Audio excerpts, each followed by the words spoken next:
know of Bradley? In Peoria, yeah. And a couple years later, in 1964, they won the NIT tournament, which back then was more like the national championship than as we currently know it. So, big deal. So, I've talked long enough. We're on limited time. I'm going to turn it over right now, and I hope you'll give everyone's attention to Mr. Lee Frederick.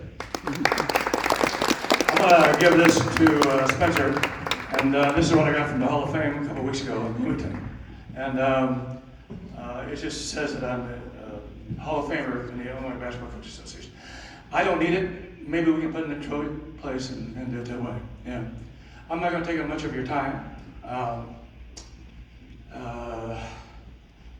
I don't want to talk about the history a long time ago. What I want to talk about is, I have some questions for you. What happens to you when you die? You can come and ask me questions privately when we get done with this, but I'm not going to take much of your time. And when you look in the mirror, how much does DNA count or the environment? When I sat in these seats a long time ago, I was thinking about those things. What happens to you die? Is the DNA more important than the environment? I'm still working on that, so you might have some information from me. A long time ago, we didn't have cell phones. We had nothing like you had. And when we played these games, it was life or death for us.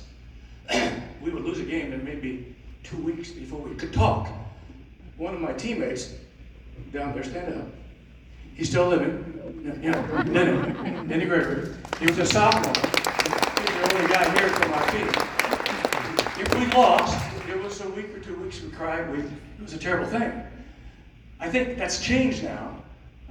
You guys have your phones, you're on instant messenger, you're doing all these things, and you talk to people in the bathrooms, you sneak your phones around. You know, we didn't do that. What we did here, there's some people here that grew up with me.